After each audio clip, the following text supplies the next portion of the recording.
to the flag of the United States of America and to the republic for which it stands, one nation, under God, indivisible, with liberty and justice for all.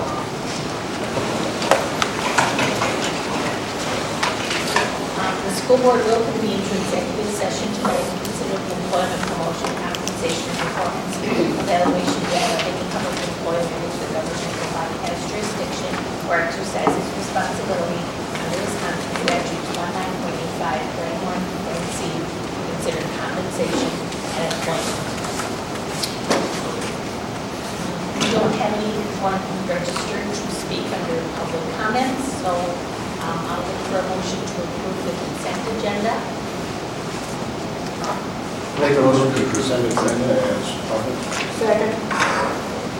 Questions or discussion? All in favor say aye. Aye. Opposed, motion carried.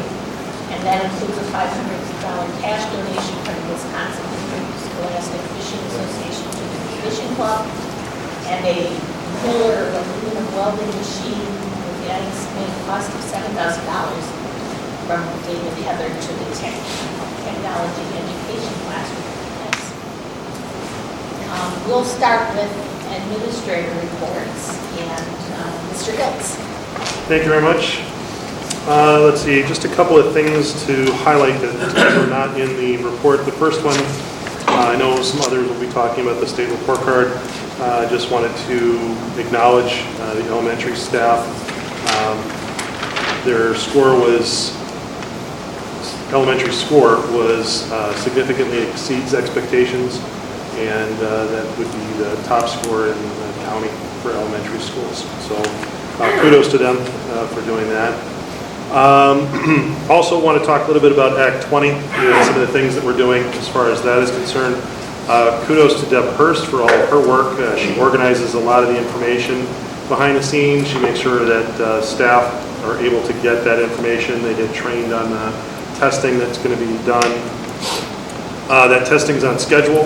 The students that fall below the 25% threshold, we have some documents that are ready to go because they will need personal reading plans developed for them, and that's all ready to go.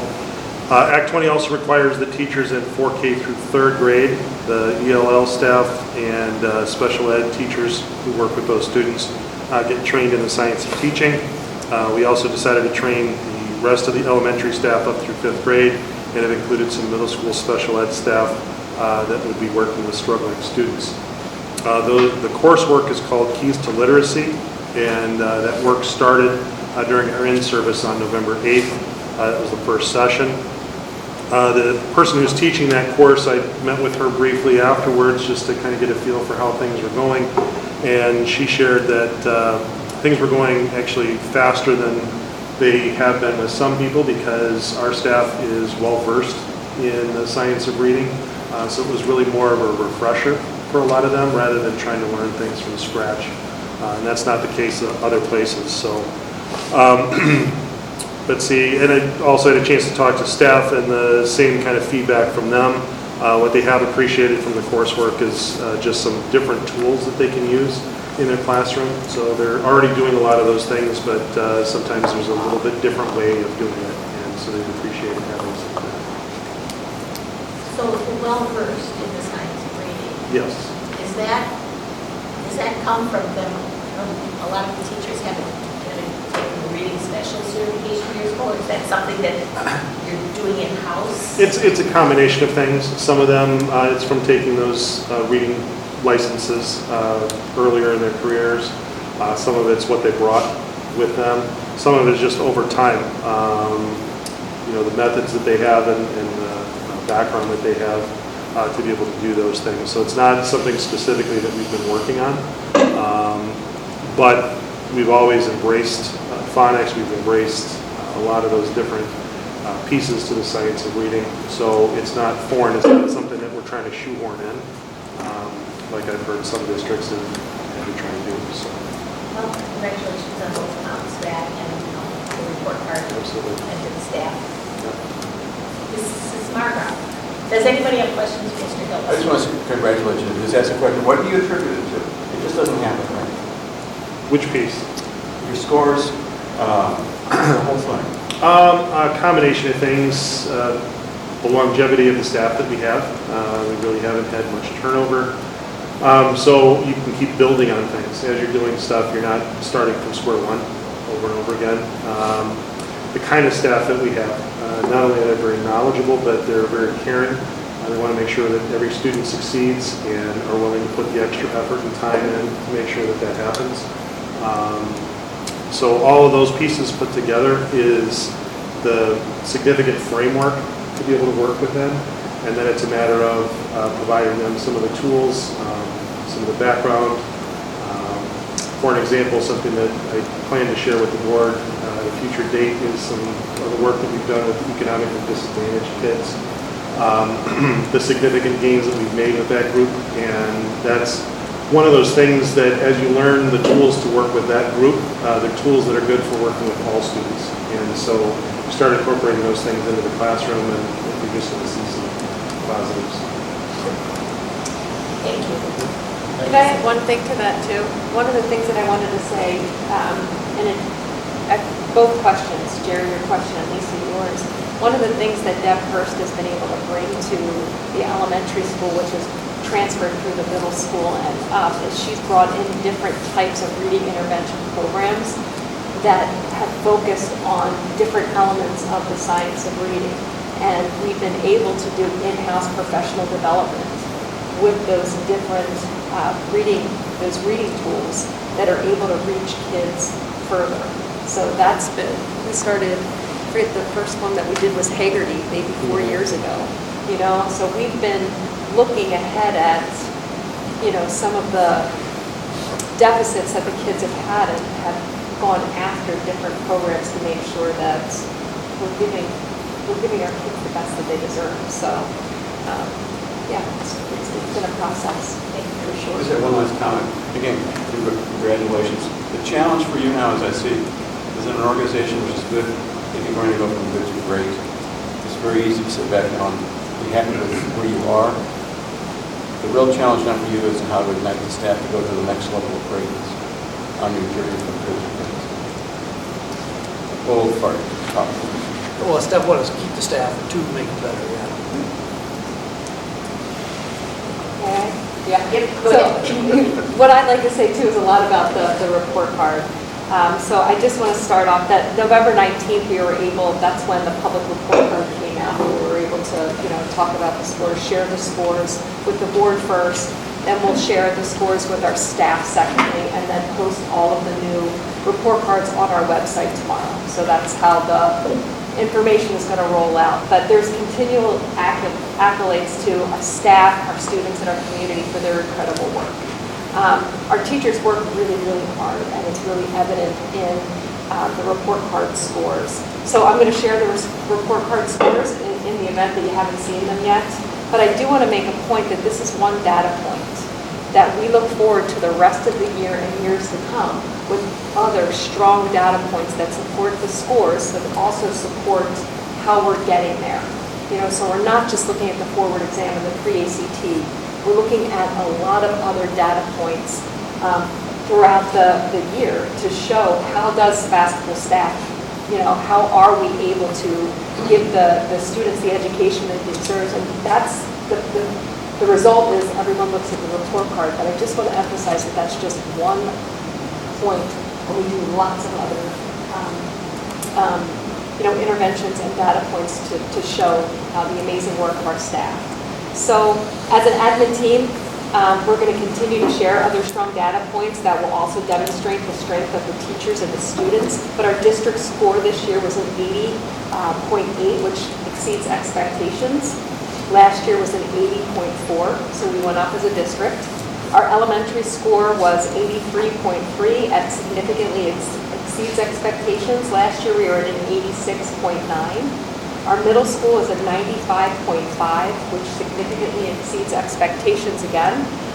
And last year their score was a 92.2. And then our high school was at 63.1 and meets expectations, but last year we were at 60.3. So the work that we are doing now is evident, and we will continue to glean from the report card, what we can from the report card, to see what works, and also to see the gaps in where we have to improve instruction so our kids get what they deserve and reach their highest potential. So I just want to say congratulations to our teachers. They're amazing people. Congratulations to our students. They work so hard. And we look forward to presenting more information, both what we can be doing differently and then how we can celebrate the staff for all of their efforts. And if I may, congratulations to our administrative team and to the board and to the community. The supportive resources that allows us to provide the instructional programming and the staffing that we have inside of our district are key to that success. So it doesn't go without strong leaders in the buildings, a board that supports us, and a community that's willing to fund us at the levels that we're funded. So huge shout out to everybody for the accomplishment. Thank you. Mr. Schaefer? Thank you. I guess to stay in line with the celebrations of not only the report card, but our academic excellence within our school, I would like to echo about how proud I am of our staff, their commitment to excellence, their commitment to unbelievable instructional practice, the relentless work that they're putting in to constantly improve and not settle and not continue to do the same thing. It's been incredible. We are very, very blessed with the staff that we have both at the middle school and the high school. Also a huge shout out to our students for their incredible commitment. How many of them have to manage with extracurriculars and still maintain a high academic standard? That can't go without saying. So they're the ones that are putting in the work, and our teachers are so invested in them, and not just in their academic development, but as people, and it's just truly admirable to be around. A couple of academic highlights that have happened in the last couple of weeks. Channel 2 released an article where they had 81 of their viewing districts, and they were comparing their academic performance. Sevastopol was ranked 5th out of those 81 districts, which is really great. So that was a school district success. Our high school, according to U.S. News, was ranked 38th out of 569 schools in Wisconsin. Things that they look at are graduation rate, college readiness. We had an overall score of 91.58 out of 100. So very proud of our high school staff and all that they're doing and their commitment to growth. And it's awesome. I'm very, very proud of our high school staff. And then when you look at our middle school staff and you compare us to all schools, all middle schools grades 6 through 8, we're #1 in the state with our score of a 95.5. So once again, a lot to attribute that to, and our middle school staff and their commitment, their shared belief around one common goal. They do a superb job of that, and their investment in our students. The way the schedule is structured, I think one thing, Jerry, you like to ask what attributes that. I think one thing at middle school that we really prioritized was changing the schedule in my second year here. So we, for math and ELA, we have 60 minutes, where prior to that it was 42 minutes. So we're having that extra time, especially with the connected math. That extra time is really critical for our teachers to really make sure that students are understanding conceptually the content that we're giving them and that they are successful. So 3 just awesome academic accolades for our students and our staff. It's just awesome. It's just a really awesome and proud thing to get to be a part of. To also kind of gear with that on my report, and I don't mean to take up the whole board meeting, but there's so much I'm proud of, and I'll just touch on it. But we had our in-service day where Kim Pencil from CISA 7 worked with our middle school and high school staff collectively on continued unit planning, assessment, using DOKs in not only their tests but depth of knowledge questions, looking at the rigor of what we are asking from our students and the questioning, both on assessments, formative assessments, interim assessments, in-class conversations. Our staff has been excellent. They devoted 3 hours. They were grinding. We also had 3 staff members, Mrs. Claire, Ms. Glowacki, and Ms. Cotty, present to our staff about how to use various AI tools to meet our ELL population, our level 1, level 2 students. And their presentation was excellent, and they shared how in the classroom, our students who don't speak a lot of English or no English at all, how our teachers are working so hard to adapt, to communicate, to make sure that unbelievable learning is happening, because all of our students are all of our students. And that investment, which can't be understated, the amount of time and energy and effort, resources, their presentation was great. And honestly, our staff, so much feedback was on how awesome that presentation was, and learning how to leverage AI to improve instructional practices and make sure that all of our students are growing and learning. We also had senior interviews. That was really cool. I came in and eavesdropped on that just to kind of go in a different direction, and a special thank you to Mr. Phillips and Mrs. LeClaire. But we had 6 businesses. But I sat in and I was listening to our students do these interviews with different companies. It was so cool. It's great these businesses took time out of their schedule to meet with our students. And one of the members said that he has encouraged other school districts that they would follow the model that Sevastopol is doing with this, and it's just an incredible experience. And then to just show the diversity of what we're doing, we had Manufacturing Day in October where our juniors got to visit 6 local industries and see the ins and outs of local businesses and possible career pathways for our students. So I think we hit it all there. I mean, it was a really diverse opportunity and experience for a small school. Once again, it's not being understated and can never be understated, all the unbelievable options that our staff work so diligently to provide for our students. And if I haven't said it, which I think I did about 5 times, I'm so proud of our staff and our students. No, you haven't said that yet. Yeah, no, I'm very proud. It's an honor to get to work alongside them. We have excellent people in this building. That's okay, Troy, you keep saying it, because the problem with communication is everybody thinks it's been communicated. You need to hear it 5 times. Also ways. So, congratulations to you and your staff. Thank you. And, number 1 in the state is great, but I'm really happy to hear that increase in the high school score by 3%. So, does anybody have anything they want to ask about the gifted and talented report? If not, we'll go to the superintendent's report. Thank you. First and foremost, as I mentioned, a huge shout out to the community for the ongoing support for our referendum. It allows us to be able to maintain the solid instructional programs that we have, staffing and facilities. So thank you to the community. Really excited that superintendents in Door County are meeting in Sturgeon Bay on Friday with Representative Kitchen with a strong focus around funding. As we know, the state of Wisconsin has not been able to maintain its educational funding.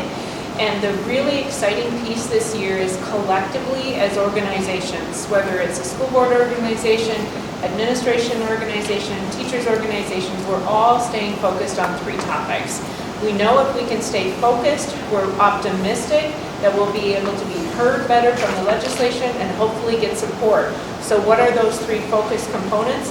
Increased special education funding. We know that that's significantly underfunded. Looking at the revenue limit adjustments, so we know that with a freeze on our revenue limit, we haven't been able to keep up with inflation. So looking at that adjustment, and then lastly, looking at the per pupil categorical aid. So targeting those 3 components, we are optimistic as an educational entity that we can get support from our legislature. So excited for that opportunity to meet with them on Friday. It's all of our legislators, all of the superintendents coming together. So one voice being united on that component of it. The other components I'll talk about as we move into the agenda. Okay. I do not have anything. I was going to ask, in a future meeting, could you share with us the tax rates for all the districts in Door County? Because that gives us great ammunition when we're in, let's say, barter conversation or wherever people start smiling and to show them how, because one of the arguments always comes up and, well, we should just They just had that in the polls. Did I? I think it's in our, I'm gonna send you. In the previous package, I think. It's in our reference. But if you need to get a little card in our pockets, just pull it out. That's what we used to do. We used to have certain things. What always comes up, by the way, you're going to say? Our tax rate. Yeah, I know, I understand. About combining? Oh, yeah. That's the argument. Well, we could save a lot of money if we combine with Sturgeon Bay. And then That's I go not on. true. I know it's not true. But if you have that, then you say, oh, well, you're going to pay someone if we're not here. You want to have a tax increase. Have talked to me, I've got the, Yeah, we went through this. I know. I mean, we've been done. people never argue with me when I'm done. They're either, And honestly, Glassy-eyed or they because believe we looked into it, and you know this. I don't know. I'm not. Tell them to saying talk to we the just have state, that's what has to information come and from. be able to fire back. Okay? Because some It's people our from business allocated always think mergers make it much more better efficiency. And no, look at healthcare. We'll get it updated and give it to you in a document that you can put in your wallet, Jerry. Laminated and everything. Yeah. Carry it, you know, to-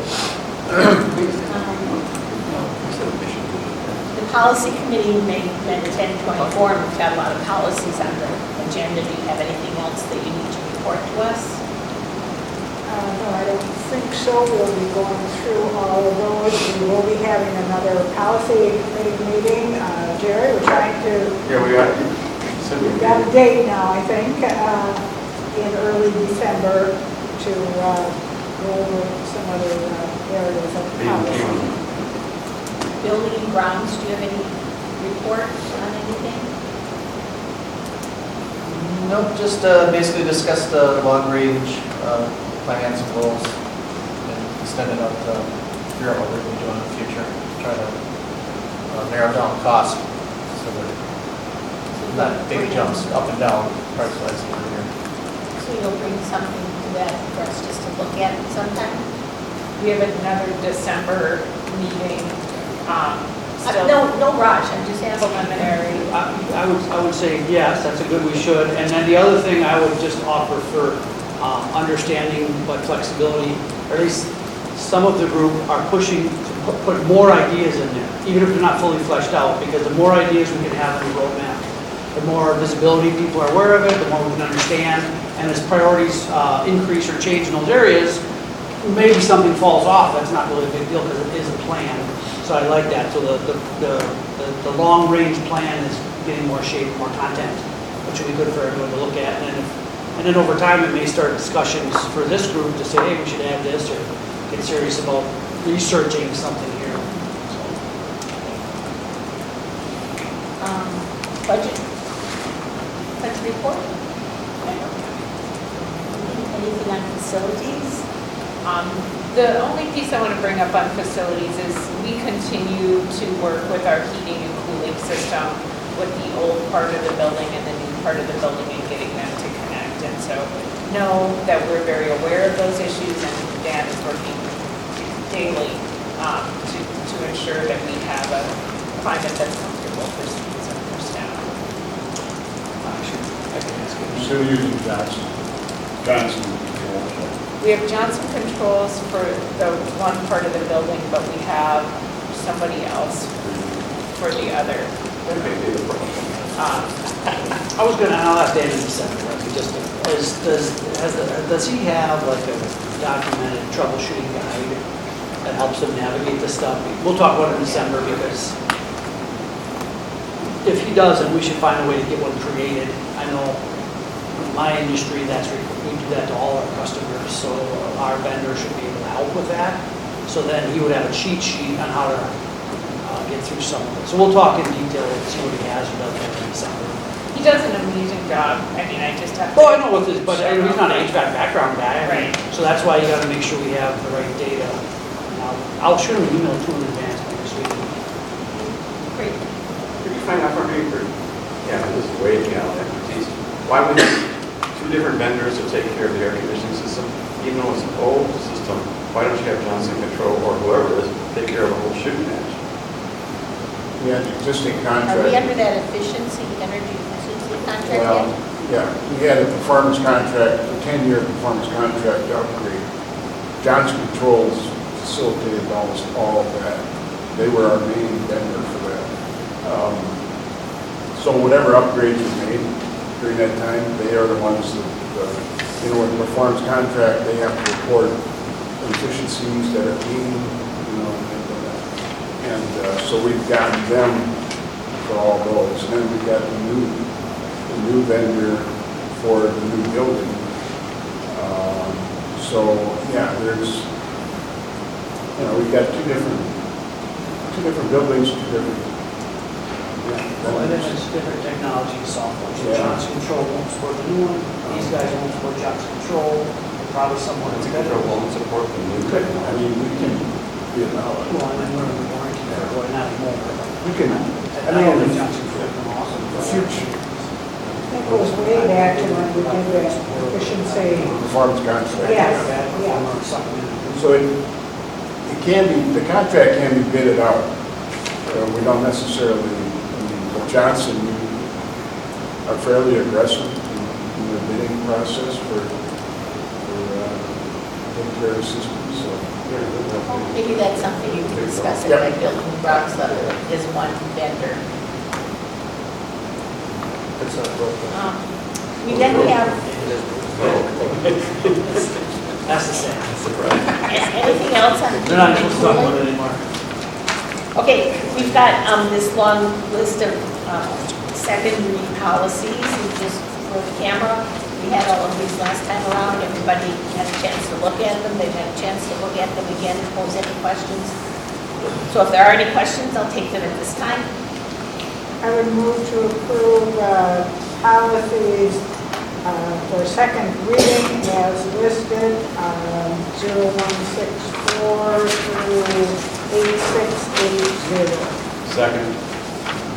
Questions or discussion? All in favor, say aye. Aye. Opposed? Motion carried. Then we've got the presentation on the outdoor kitchen.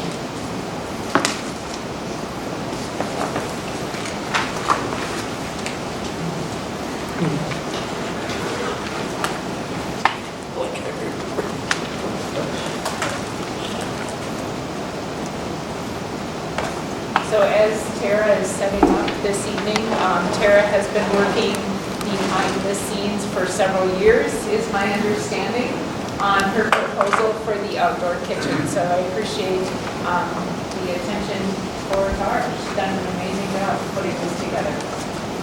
Yeah, thanks everyone for letting me come in and talk to you about my wild ideas. This kind of started back, I think it was around 2020. We had the stay-at-home order, COVID hit, and it was a time when I spent a lot of time outside. Family, extended family, no one really stayed in the house together, we got together outside. And I thought back to when I teach my students, I would always have, a fun little unit where we'd go outside and fire up the charcoal grill. And for many students, they had never done that before, nor had they ever flipped a burger on the grill. They were actually very scared of it. And, but they loved it. They loved that activity of doing that. And I mean, like I said, COVID came, we spent a lot of time outside, and I realized, I teach a lot about various cooking methods.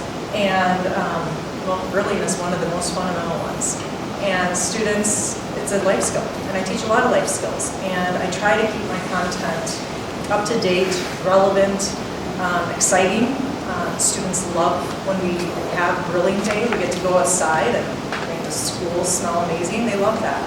So that's kind of how this idea got started. And I thought about ways that I could integrate something like this in my classroom, not just to grill burgers, but to do many other things that tie into different courses. I teach global eating. We learn about cooking from around the world. There's a lot of ways that we can integrate an outdoor kitchen classroom. Right now we're going to be making homemade yeast dough and making pizza dough. And I'm like, oh, that'd be great to do wood-fired pizzas. We have a lot of restaurants in Door County that specialize in wood-fired pizzas. So to be able to tie it also to career. So I'm going to share with you kind of the why behind it, and I probably put a little more detail than you probably wanted, but I want you to understand how it ties to my curriculum, how it ties to my standards, how I envision the space. It's not just for me, it's for the students and it's for other teachers. So first of all, I teach family consumer sciences. Again, this started a couple years ago, I don't know, 2-3 years ago. Nick Meisner and John Meredith who are here in attendance tonight, have been working side by side with me from the beginning. They were able to conceptualize my ideas and put them on paper and work with me, and they saw the vision that I had and have put so much time and effort into this project. And I'm really appreciative of that. Nick is also a graduate of Sevastopol, so I just really wanted to be able to work with somebody who also has the same kind of pride that I do here. So it's been a wonderful team to work with them. Any kind of idea I had, they've adjusted and tweaked. They've come up with ideas. We've brainstormed so many things. Hopefully we've addressed a lot of questions that maybe you have with the plan. We can maybe talk about those. So why an outdoor kitchen classroom? It builds on a similar concept to the Pioneer Eco Lab. Many of our 4K-12 students get to enjoy the Eco Lab for extended learning beyond the traditional classroom. And it's quite an engaging experience for any student that gets to enjoy that kind of environment. It provides hands-on learning for students. It aligns with our mission to innovate and inspire lifelong learning. Also, it fosters cross-curricular opportunities with elementary, middle, and high school students and teachers. And I'm going to talk a little bit more about the impact to other teachers who have talked about ways that they could use this into their curriculum. So when we talk about standards, I kind of listed some standards. I align my curriculum to both Wisconsin and also to the National Family and Consumer Science Standards. There are no standards specific for grilling or anything like that. But it lends a lot of crossover. So even on the national standard ones, this one is a big one that I really focus in on, especially with my introductory food students, is food safety and sanitation procedures. You know, safe handling of raw meats, cross-contamination we talk about, you know, grill cleaning, fire safety. But there's all sorts of ways that it can be integrated. Different food preparation techniques, selecting the right equipment, environmental practices. We're going to be talking about sustainability as well, which is not an area that we really focus on much here at Sevastopol.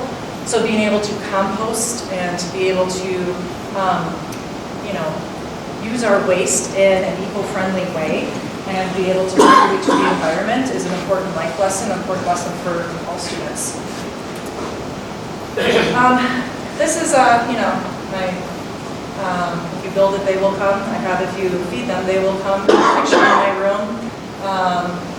So I polled the students this month, and I wanted to hear their feedback, because certainly if we're going to do something like this, I want to make sure that they're invested in it and they want it. They want it to happen.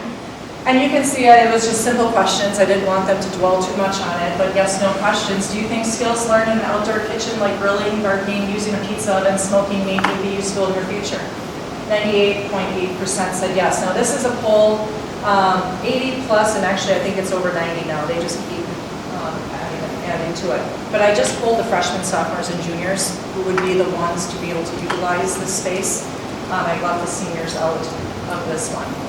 Would you be interested in learning cooking in an outdoor kitchen as part of your classes? 96% said yes. If we don't build an outdoor kitchen, do you think you would miss out on important life skills? 82 said yes. Would you use the space for non-cooking activities like studying, working on group projects, or eating lunch?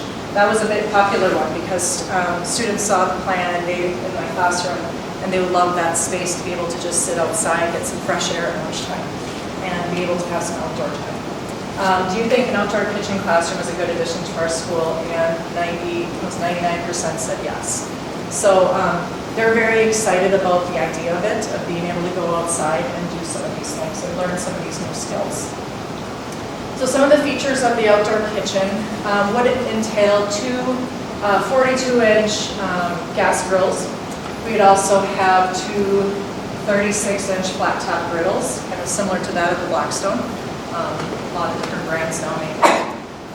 An extra large big green egg, obviously used for charcoal, any kind of wood, smoking. You can use it for a lot of different applications. Two electric pizza ovens. These would be kind of stowed away when not in use and pulled out when students could use them. And then we didn't put any refrigeration in that because that just adds a another element of maintenance. But these are chilling drawers, so if anybody used them from the community or other teachers or other groups, they can put ice in them and keep their foods cold while they were preparing all their hot foods. So it just kind of helps with that food safety aspect. We also thought about some safety features, because I think that's an important component of this, since it's right in the front of school, right by the front entrance. Camera system. Now there's a camera system right by my classroom. I don't know what door that is on the exterior, right next to it, but there's a big camera system there, and then there's one by Miss Anderson's office right outside of there. But we were also looking at securing some additional cameras within the actual kitchen, behind the islands and things like that. There would be locking mechanisms on all the gas-powered equipment on the doors, so when it's not used, no one can really access those things to steal or vandalize. And then lighting, ambient lighting, kind of similar to like some up and down lighting that would be attached to the pergola, so it's just soft lighting, but it illuminates the area. So it's kind of a nice welcoming space, but it's not too bright, and it keeps that area feel safe. The infrastructure, one of the items for this is, I saw this technology. It's a automated four-season pergola. So it's a pergola system, and this is actually the actual one. And the louvers are, they work on remote control. So let's say I have a lab plan outside. These last couple of days have been pretty rainy and drizzly. I can just shut those louvers, water drains to a gutter system, and my students can still do the lab. So it's kind of it's a really cool technology to be able to have that. Not saying that I would always use them in the wintertime, it gets cold in the winter, but it's nice to kind of extend that time frame to be outside. This one also has heaters on it that you could turn on and use, but that would, again, just to kind of make that extend the season a little longer. Sustainability and gardening, I'm going to talk about this a little bit more, but this was one of the big ones that other teachers have talked about utilizing for their classrooms and teaching their kids a little bit more about sustainability. Looking to have a compost bin for food waste. I go through a lot of food waste, like, scraps from my classroom, and my students are pretty accustomed to taking an ice cream pail up to Miss Cotty's room, and she takes those scraps home to her worm farm. And I think that would be awesome to have something like that here. Mr. Shortner, who is our fishing club guy, he's all about the worm farm, because he would love our students to collect worms and take them fishing. So it's so funny how this compost bin has really created a buzz, both good and bad. Also integrating a raised garden bed. You may have noticed it on the plan, I'll point that out a little bit, but a raised garden bed where we can grow things. Kids can grow herbs. I think about the summer school kids that come here and they can plant seeds in there so that we can harvest things in the fall. It would be on a drip system. We have all the infrastructure planned for that, so it would be watered throughout the summer. And it would just be a nice way to get kids to plant things in the dirt and to be able to harvest those things for cooking. So some of the things that teachers think. So I asked the teachers how they might utilize this space. So I'm not going to read word for word. I'm just going to highlight a couple things here. Ann Galecki, she is our new ag and FFA teacher, taking over after Dale Carlson. She would like to dry herbs, plant herbs, dry herbs, have her students do that for culinary use. She also sees it as a resource for her FFA chapter. She'd like to grill food for social activities, for sale, and then also to use it as part of their FFA concession stand for when we have home games, do something a little different, to be able to use that space to grill brats, grill burgers, and actually have some things right there, right outside of the indoor concession stand. Robert Shortner, yeah, he's all about the fishing club right now, so he would like those worms. But he also sees this as a way to use it for fundraising events for his fishing club. They would catch, clean, and cook grab-and-go meals that would be offered to the community on a donation-only basis. Students would learn skills that transcend beyond the classroom and promote a healthy environment, and most importantly, the joy of sharing. So he sees it more for a resource for his fishing club. Mr. Kint, he's our art teacher. He would like to use it as just different subject matter and compositions for his drawing students. Photography students could take pictures of students in action, and painters would work in plein air within garden spaces. Ms. Heather Bly teaches our 4K. She would like to enhance their planting and growing things unit of study, showing kids how a garden works, how to plant seeds, how plants change as they grow in real time, to solidify important learning concepts in their minds and make it hands-on. Dina Saunders is our ELL teacher, and she said ELL students, particularly those at lower levels of proficiency, benefit from concrete demonstrations and practice, and she also sees the need for a multicultural club to be able to use that in the club as well. Jennifer Gansner is the student council leader for 8th grade. And so she is looking at chili cook-offs, marshmallow roast, so just meeting together with her student council group. Lynn Cotty would like to use this for science, use the composter, the garden.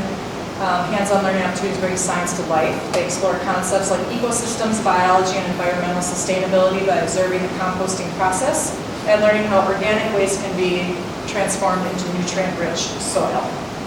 Kristen Albertson also is very similar, how she can teach our 4K students how to eat healthy foods and how gardening and composting work. And Nick DeYoung, our special ed teacher, envisions using the outdoor kitchen to celebrate student success. During many of the reading intervention classes, they read about different foods from around the world, and they'd like to provide a wonderful opportunity to use the space for hands-on learning. So those are just some of the ways that other teachers could use the space, not just for me. This is how I plan to use it. Now these are just categories. There's a lot that goes on within these categories. But for me, grilling basics, having a flat top breakfast challenge, the pizza oven, using homemade yeast dough, farm to table meals, herb drying infusions. I teach canning and preserving unit. So it'd be really cool to harvest some of the own things that we planted in the spring, early summer, the summer school students. Global outdoor cooking, outdoor pop-up restaurant, meal prep, healthy tailgating, and composting basics as well. So some partnerships. I see this not only just being for our teachers in our school, but I also see other partnerships around Sevastopol being able to utilize the space. We have the fishing club is definitely interested. We have FFA. Destination Imagination always is looking for fundraisers around the time of globals. And the proximity and location of where this kitchen would be located by the highway lends itself really nicely to having drive-through concession fundraisers and things like that, kind of grab-and-go situation. Mighty Pioneers Athletic Club, of course, and the Sevastopol Booster Club for preparing foods for different things, different events. Summer school programs, I see definitely a strong use of that for summer school students to utilize the space. Local chefs, food experts, I see workshops being held there. It'd be a really great opportunity for different kinds of guest lectures to happen there. Of course, community courses, another opportunity for our community members to be able to work in a space. Right now there is quilting class in my classroom, so this would just kind of be one more thing that would enhance that. And then hosting events that bring families and community members together, and it builds pride and recognition for the school. For the students, long-term benefits, life skill development, cooking, teamwork, and sustainability, and increased engagement and achievement in academics. For the school, a cutting-edge feature that distinguishes the school district with having possibly what I think, and I've looked everywhere, I think it's the first outdoor kitchen in Wisconsin, and really the first outdoor kitchen I have never seen one yet. And it's a legacy project that impacts future generations. For the community, potential for replication as the first kitchen. Also the ability for community groups to utilize the space for many uses. So you all received a copy of the plan. It's quite detailed. A lot of thought went into a lot of this. It's first originally started out as just kind of a, here's my classroom door, here's the entrance to the school. Highway is right here. But it first started here, and then it has since expanded. Just to add to the beauty of our school. Curb appeal is such an important thing. I teach interior design. My students, we talk about curb appeal, we talk about, right now we're talking about principles of design. And so when I was working with Nick and John, they kind of share the same vision as I have, how you take pride in what's outside, you feel that on the inside. So we kind of integrated it to be a very cohesive space. I wanted it to kind of be something that blended in. I didn't want the patio to be stark and just sit in the middle of that space. I wanted there to be greenery and softness and comfort and shade. So I think we kind of achieved that look. There's you see a lot of natural elements in this space. We used impervious pavers, trying to be eco-friendly and thinking about ways for water drainage. We have a lot of rocks and boulders. Instead of putting in picnic tables and things like that, I wanted to keep it as natural feeling as possible. So you'll see a lot of that where kids can just, hang out with their friends, waiting to get picked up or sit out there during games or after games. I wanted open areas where, the math teacher could take his students out, or the English teacher could take his students out and just sit and read a book and find little places that they could lean up against or sit on. So I tried to kind of think about how other teachers and other classrooms can utilize a space that feels really welcoming, and I think we might have achieved it. The area that I was talking about with the raised garden bed is right here. So it's this kind of U-shaped area. It's also added, it is a seat as well, so students could sit on either side of that. So it's seating there, because I don't really have a whole lot of seating in this space, except over here. And then a little bit over there, so students could sit there if they wanted to eat. But here are the two, this is a gas grill, the two Blackstone flat top grills, big green egg, and then here's where we would put the pizza ovens. So it'd be two large, distinct, almost their own kitchen.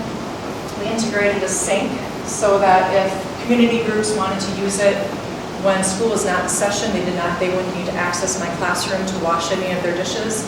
They would have their own wash station there to be able to clean the work area. And then over here, we have the compost. The compost bin would be located over there. So the budget and funding, the project total for this from here all the way over to the end is $408,000. There's two phases to this. First phase I'll go over and I'll talk about that in the next slide, and then there's phase two. I'll talk about what that entails.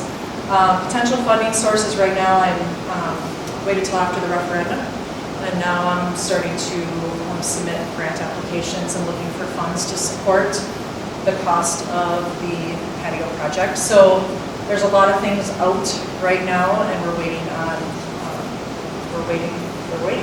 okay? And it'll be kind of a work in progress. I don't suspect that this is going to be an easy feat to achieve fundraising that much money to accomplish this. So there's a long road ahead for sure, but we're just going to keep chipping away with it. So this is phase one.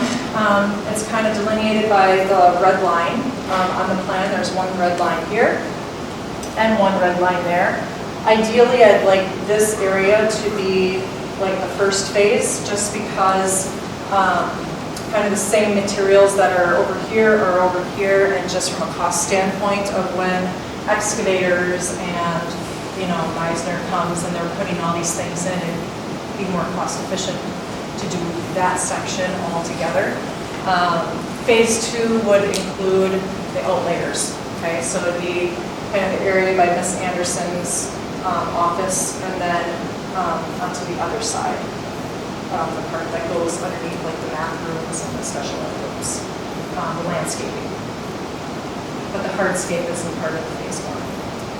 So I also was thinking about things that you might be interested in. What would be the associated cost to the district? If I'm going to look for the funds for implementing the outdoor classroom, what are some things, implications that the school district might have?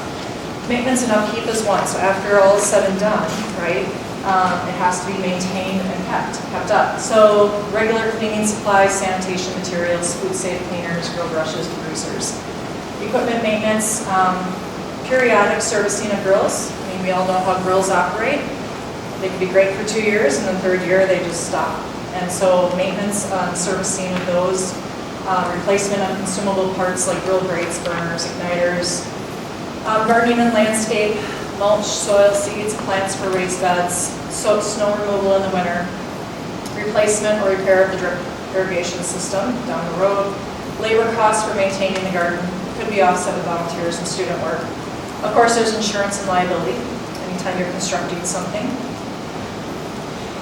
Utility costs, we have water usage, energy costs associated with running the light systems, chilling drawers, any electrical powered equipment, gas refills for the propane, security and safety, the monitoring system, so cost maintaining the security cameras, wear and tear replacement of parts for the pergola, the flooring, seating areas, long-term replacement of grills, pizza ovens, chilling drawers as they age.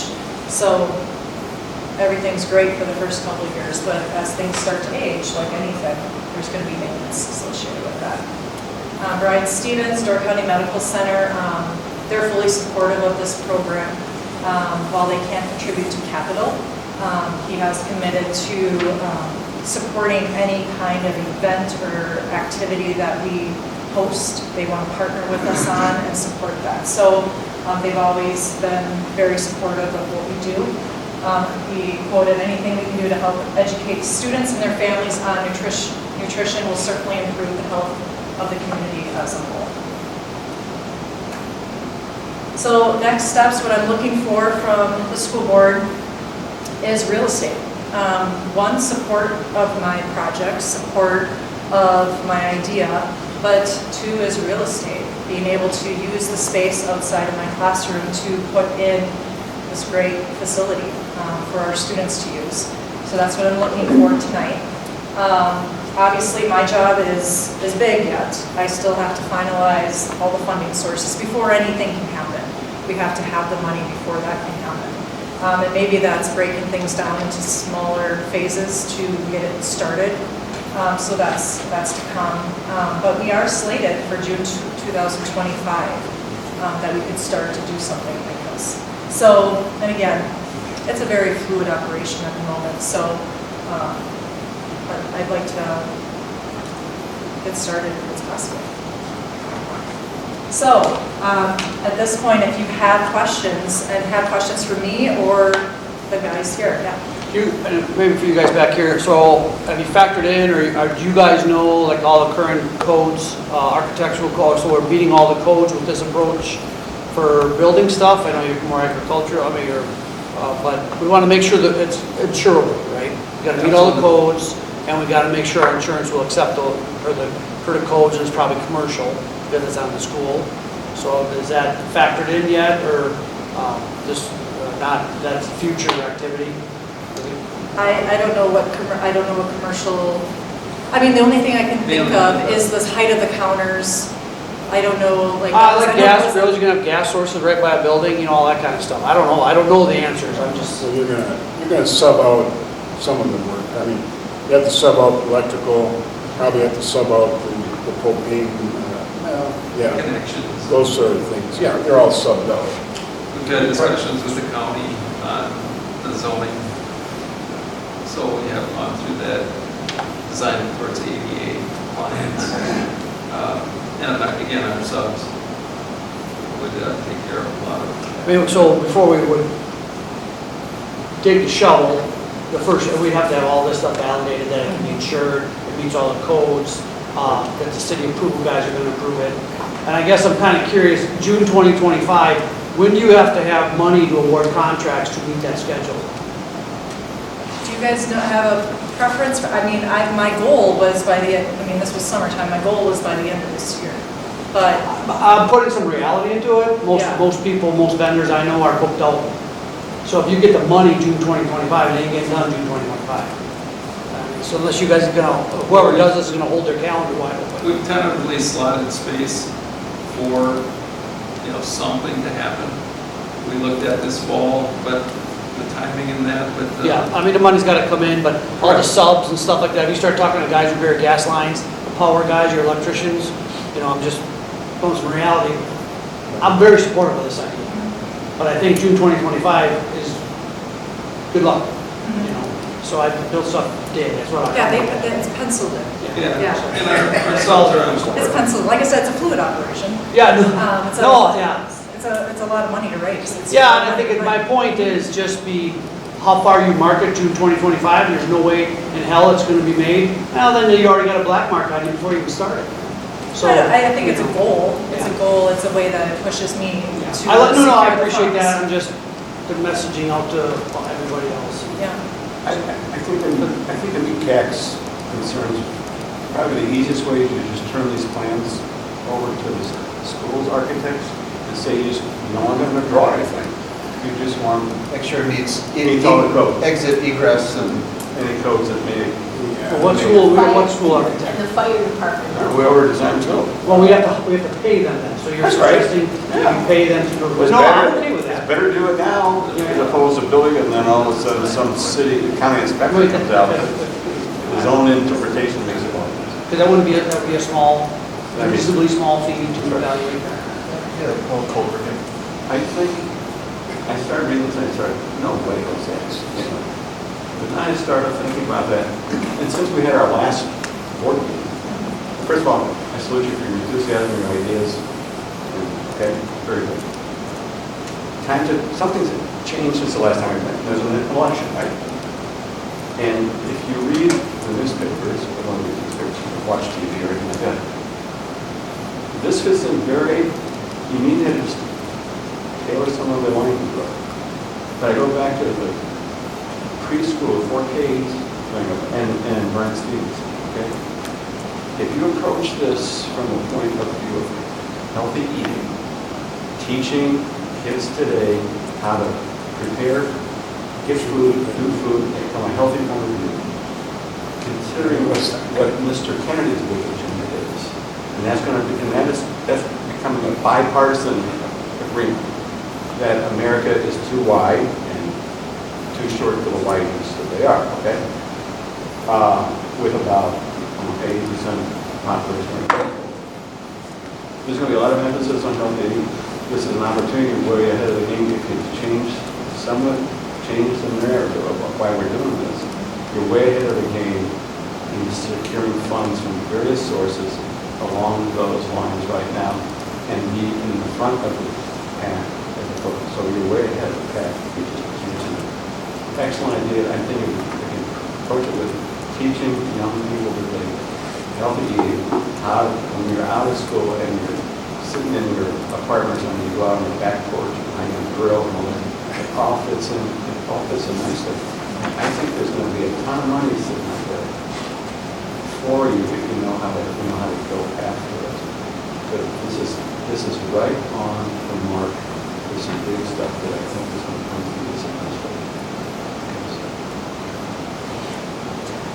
Congratulations to you for a well-thought-out, well-researched presentation. Because obviously you spent a lot of time and energy on doing this, kudos to you for that. Any idea as far as the associated costs amount, the ongoing costs that the district would incur? I know it's hard to estimate that, Sure. but I think that might be something that would be a question in people's minds. Yeah, I didn't know what that would be. I think that's a meeting with Dan Petrina to see what that might look like from his staffing point. I think all those other maintenance items really add in as far as, checking the girls every 2 years and keeping the girls in control for 3 years, a budget for that.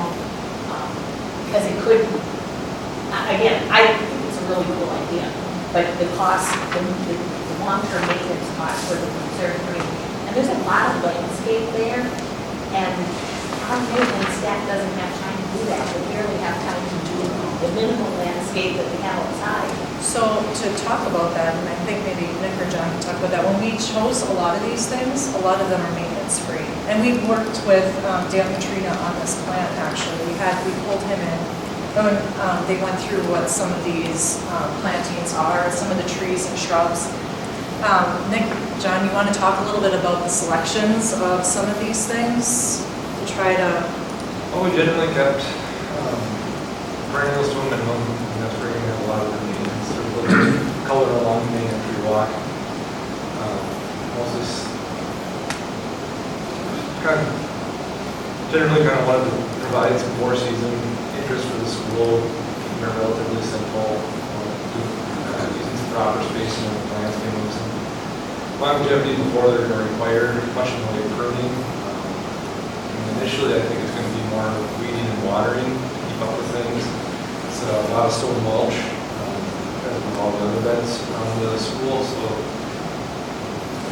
really the weeding is not going to be too terrible, and there's going to be some associated with it, but the shrubs, there's not a lot of pruning involved with it early on.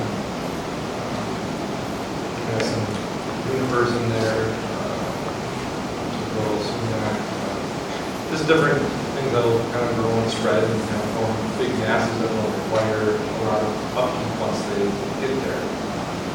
Yeah, I mean, having some background in this area, I think I looked through their plant list selection. I think, you know, what you want to do in a project like this, you want to have some immediate impact. So in doing that, you're going to have a lot of plant material planted right away. I think their selection of plant material is good. You know, right now we contract out for our landscape work, mowing, you know, and having been involved with the whole landscape situation in front of the school for many years, I think this is a really great idea. I think it's one that, you know, it's easily appreciated by, you know, the image of our school, the highway frontage, and that whole aspect of it. And I certainly appreciate the lobbying effort. You've done a really good job in the presentation. Yeah, I just think, you know, the whole front of the school, I mean, the only thing that comes into consideration, and I'm not sure how you deal with it, is that, you know, eventually that part of the school is probably going to be replaced down the road sometime, 10 years maybe. There's a certain degree of uncertainty about that, but, you know, that's not real predictable at this time. So I think, yeah, everything that they selected is appropriate. A lot of it is low maintenance. They're probably not, you know, going to present any big problems for maintenance for a few years. So I think it's a great plan. And I also think you have two of the premier landscape architects involved. Yeah, I was really lucky. Just some more comments out here. First of all, I'm very supportive. I think it's awesome, right? Because I think it's our Door County is all about vacationers, and there's a whole crap load of restaurants. So talking about tying into the community, I thought that was great. I think over time, the other thing is, you know, how they might get involved. Even like, it was just like we have fabrication lab. Everyone recognized the fabrication lab was awesome for the industrial park. This would be great for the rest of the county. So very supportive of that.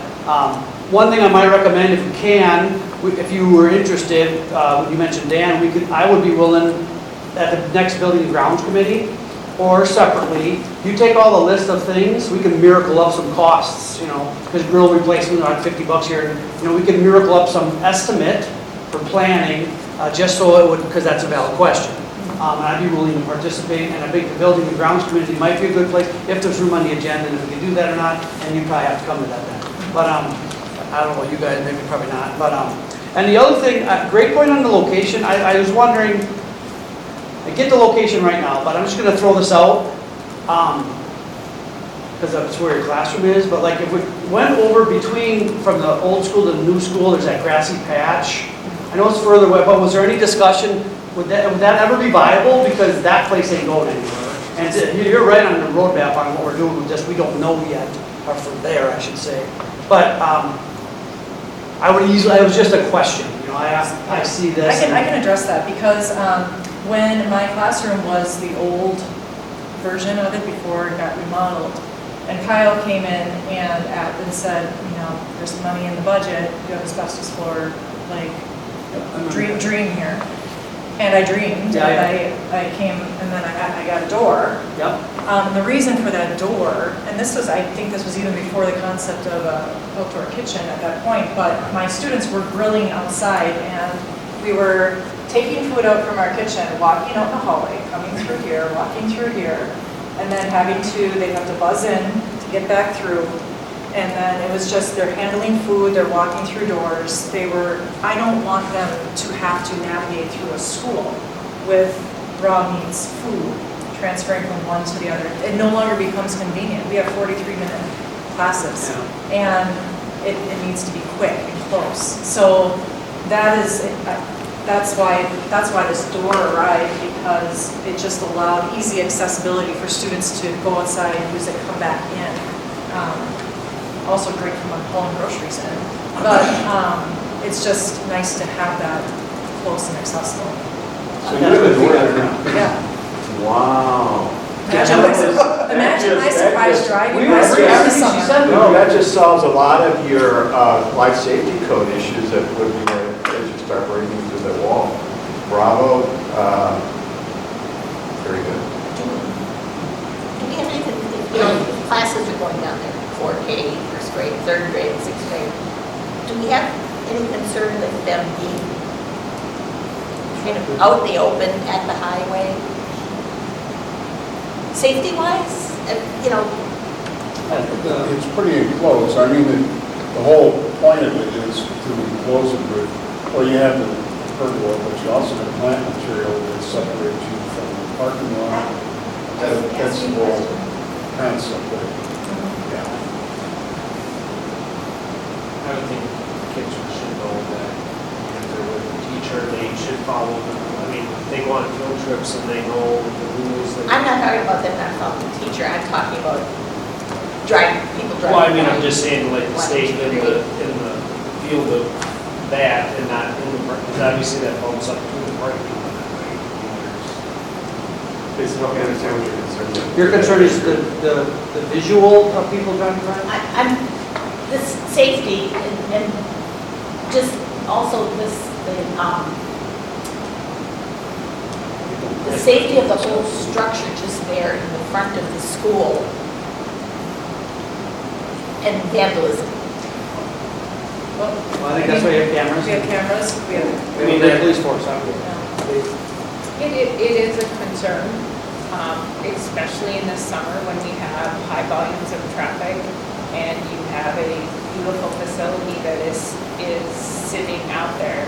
I don't think it's a prohibiting concern, but I think it's something that we really want to make sure and do our due diligence that we have the cameras so that we have access to that entire area and that we're not setting ourselves up for vandalism, unintentional consequences of a really good thing. That would be true no matter where you put it, right? Correct. My two great concerns are ongoing cost, which we can get some more information on the ongoing cost in the district, and as Dick mentioned, the long-term plan, putting a $400,000 in there and then taking it down in 8 or 10 or 12 years and the community saying, well, pay it. I agree with Lisa, but if we start thinking that way, we're not going to do anything anymore. Right. In 10 years, we're going to be tearing it down. Well, if they're using it every year after year after year, you know, like your revised classroom. I think approve that, or not. I think if it's funded, it's funded. I mean, it doesn't, I mean, it's 10 years and it's funded, then so be it. Well, and this So is would it important, be- this would it is be something donations, that what would we're be talking about. built? Like, that's, I guess that would be my question, Well, I if mean- this gets taken down. I'm and not a moved landscaper to- to know what you can remove and reuse, but I mean, I would think, Okay, so Let's who just talk covers that about the roof cost? on the building. oh, well, But your capital equipment you got in there, your 100 drills, all that stuff, that's removable. yeah, but in 10 years, you're probably gonna have to Have to replace remove it anyway, right? I mean, so I'm just saying like, So, if you're thinking to answer, I'm just gonna say, thinking that it's not worth that for, we don't know what's gonna happen. We're not We gonna don't do know, something. but it's part of the long-term plan. I don't think this project rises to the level that we should be concerned about what this building happens in here. for discussion, and an option, what I would suspect, based on our last building, if it, let's say this is in and we're using it, and then some group in the future looks at a modernized high school because it's aging and stuff like that, right? I expect the first package would include a one-for-one replacement, and that would be included. That's what I would expect the group would do, just like we did in this building. We went and scrubbed one-for-one, that whole 35 people or whatever, and we kind of did a one-for-one. So to answer your question, I expect that would be, and then the rest comes out when you start doing budgeting and costs, and what if it gets approved in the referendum, and then if we have any money to go, would this be one of the first areas to go? Maybe. We may never get to that decision. And then if it does not make the budget cut, then we would have to look for other avenues in 10 or 20 years or whatever. It's an unknown future, so I kind of agree with what Jerry's saying. Well, It is 10, an- 15 years, you'd have 10, 15 years of use to figure out if Right. it's worth it That's anyway. Go ahead, great point. Like what was the room, the photo room, that the old school had, we could take photos, and, well, you might not need that nowadays, because these things do it real quick. What that was. I think Dark it room? will be. Dark room. Dark Dark room, sorry. Mr. I Leonard's think it'll be like- important as we move forward with this, which it sounds like we plan to do, that we be very adamant that this is funded outside of the district and not by the referendum. Right, correct. Because we have been very clear to our taxpayers that we are not expanding with referendum money. That we are using it to maintain the quality programs that we have. And it could be perceived that now we passed the referendum, so now we're going to do this large project. It will be perceived. It's not a reason not to do it, but simply to make sure that the messaging around it is clear. And I think if once it happens and like movement happens in that area, and Kyle and I had talked about having a sign, in front saying, 100% grant funded or something like that, so that people could see that it was not something that is. I would just echo what Sue's point is, long before you dig dirt, our community, which I love and is close, this is a small community, you know better than I do. Yeah. Sue's point is next week, we're going to have that question. So everyone here and everyone listening, we're going to echo that message that we're approving the concept that you could use some property. The reality is you have a lot of work and you get funding and we're very supportive of that. And if anyone can knock money loose, that's great, but it is not coming out of our current defined school budget. And we'll have a plaque with I all would the. think there would be some recognition when you do land your funding, I mean, that's quite a bit of money to raise. You would have to acknowledge those funding sources unless they're an anonymous source. Mr. Volk.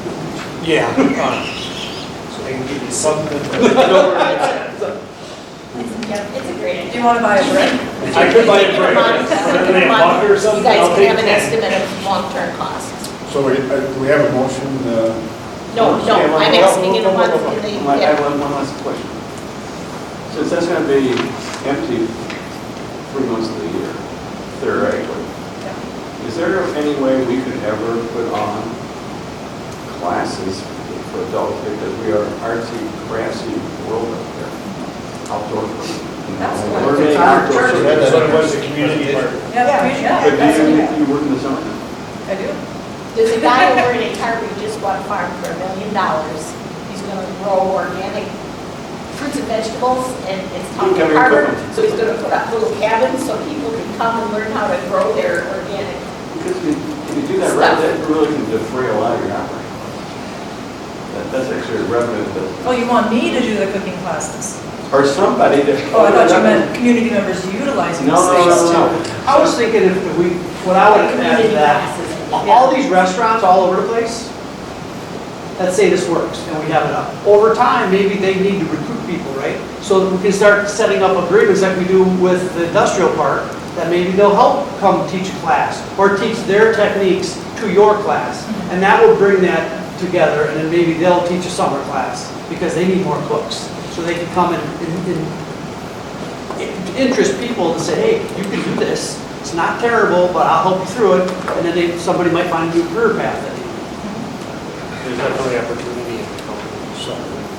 So, because what we're talking, so the one thing before we get to a motion, right?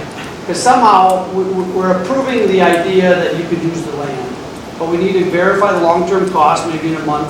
The budget is going to be donated, and we have to have some type of a review or something back here somehow, whatever you guys think.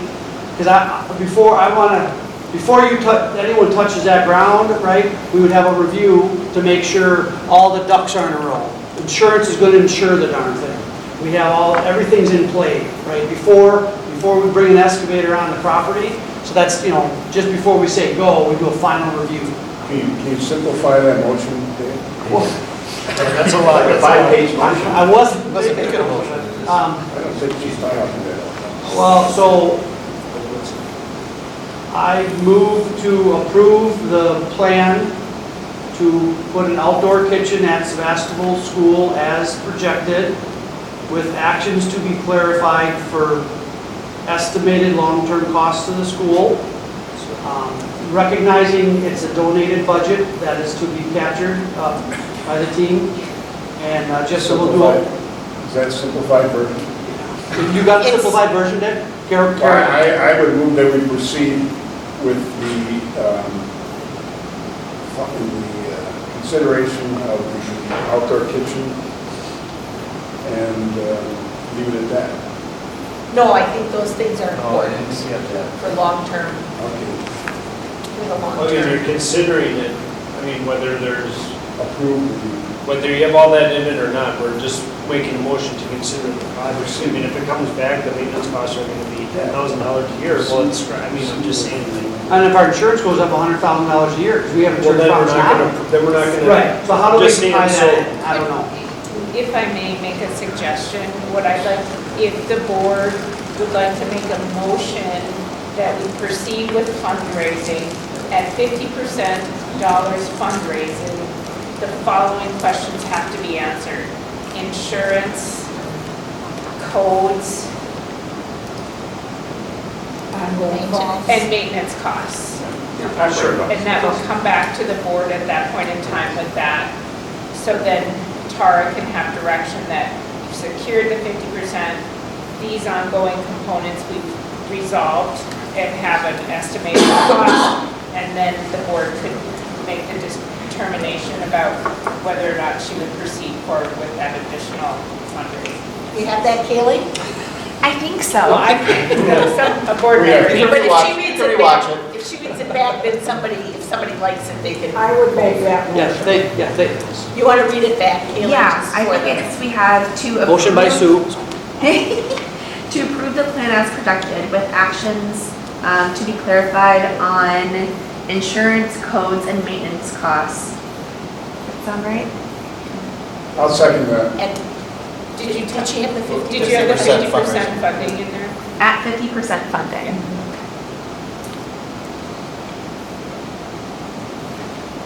Second. Are there other questions or discussion?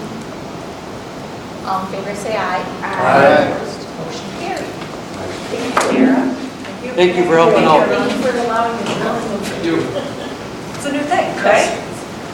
Pioneer the future, right? We need to wait for a school to do In the this. summertime, we You know? have our meetings outside and they ship it for. When you And go you to the can school board functions, you're And pretty you much. could grill for us.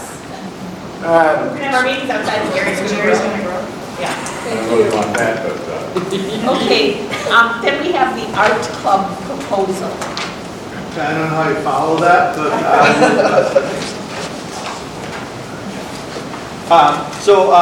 Kara Krieger, our elementary art teacher, would like to propose an art club for middle school students, primarily because our middle school students in grade 6th and 7th grade only receive one trimester of art, and our 8th grade students have no art at all. And we have some students that really are passionate about art. Actually, I fielded a call from a parent this year asking what we could do to create an opportunity for their child who's in 8th grade.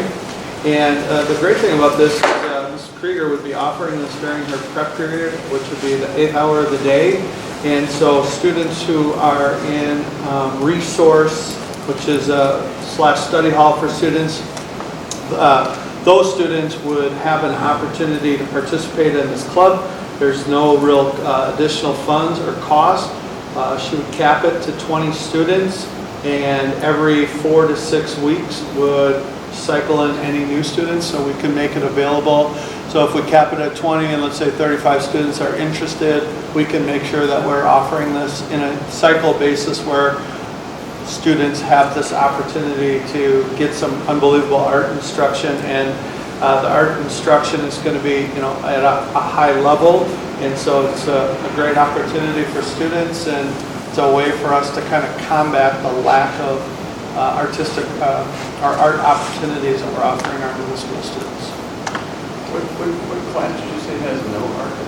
8th grade? Our 8th grade group currently, we do not offer art. And the rationale for that? How do you satisfy the rationale was. How do you satisfy the left-wingers? Well, how do you satisfy They're their probably so requirements? Huh? Jerry, Their the state schedules are requirements are. probably so I full understand, with but you classes. can always exceed the state requirement. I just find that kind of shocking. I'm not an artist. It was the only class in grade school I ever got an F in. But there is a need for art in the grade school. I mean, there are kids who all just don't see the world. All you have to do is come to one of our fine arts when we offer fine arts night, and you see the unbelievable artistic display of our students and what they do. So yeah, I don't disagree with that, and that's why we're trying to create an opportunity where we are filling a gap that we currently have. Is the reason we don't have art in 8th grade, Troy, that they have it the rest of the grades, and then the schedule gets so full, there's not time to make a period for art in 8th grade? Yeah, They so- take it, or is it just not on? And where they, It's not offered in 8th grade. So the back, so I had to do a little digging because before I got here, I didn't understand the process. But with Clayton, Mr. Kemp being our high school and middle school art teacher, trying to balance the schedule with his course offerings. When you have one teacher for middle school and high school, and looking at what was feasible for him to offer a comprehensive high school schedule as well as offering her to our middle school students. Is my understanding why we're in that position. Do we have a high If school? you would like to make We a don't have a modification, art although club for he school, asked but we for do no offer additional different funding, Yeah. we do see this as an overload. It's 1/16 and 1/5 of an overload because she's doing it one day for half of a semester. So it's 1/8, half of the 1/8, which is the 1/16, which would get to the 1/5. So staying consistent when teachers are taking on additional responsibilities as an administrative team, I would like to recommend that we would stay with an overload for that. but we don't do overloads for clubs. Those are usually stipends.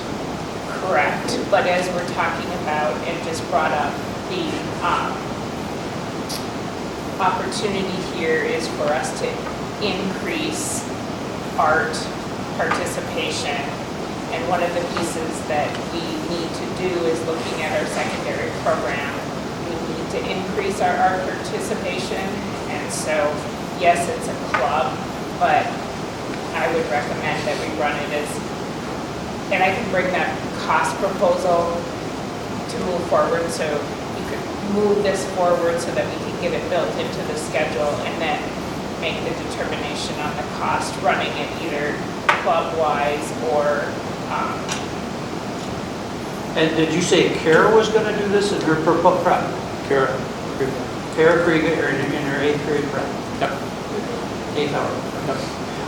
Because it's the side discussion about, I guess if we're talking, we need more art in 8th grade, I mean, you made the comment, what is all the art offerings that we're doing, and what do other schools do? Because, my cousin's a middle school, high school teacher in Iowa, and I guess I don't know if they have 8th grade art, I never asked them, but that's a related, if we're gonna start going down this path, have we looked at this workload, and are we over, something should be cut, then the 8th grade should have art? Or was it dropped because no one was taking it 10 years ago or something? It's just all. It's not elective, it's 8th grade. You have electives. Do. You have But not, electives. In 8th grade? I'm sorry. 8th grade, you have electives. Yes. Well, you have electives in 8th grade. Yeah. This is our 8th grade Yes. curriculum. So, it's like some students take music and. yeah, and advanced math and non-math, or algebra or whatever. Music and. Just from a setting precedent standpoint, do we have anybody else that's doing club during prep period that isn't getting stipend or paid?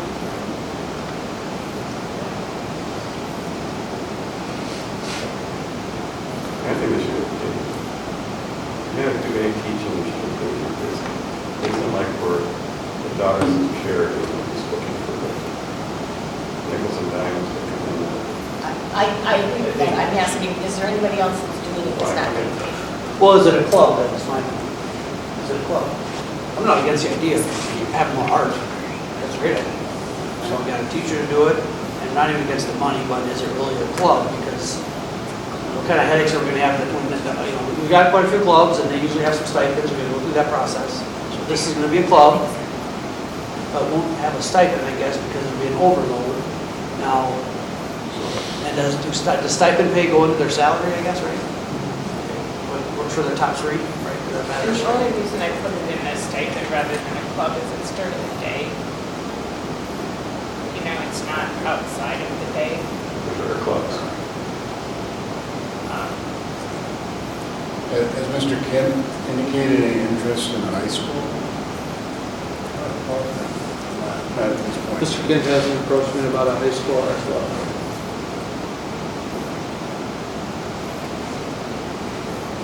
So would we usually do, I'd be interested on, whenever we do a stipend, there's a form they fill out. They look at how many hours you're gonna be doing and all that kind of stuff, right? That helps guide kind of some cost considerations. So the fact that this is gonna be an overload, but it's a club, I wouldn't mind getting a clarification on what exactly she's doing and getting paid to do. That she's gotta be here in 8th period anyways, but I don't, obviously she's giving up some prep time, and I respect that. I'm not against it, I'm just, I think we should make sure we have all the questions asked. More clubs are coming.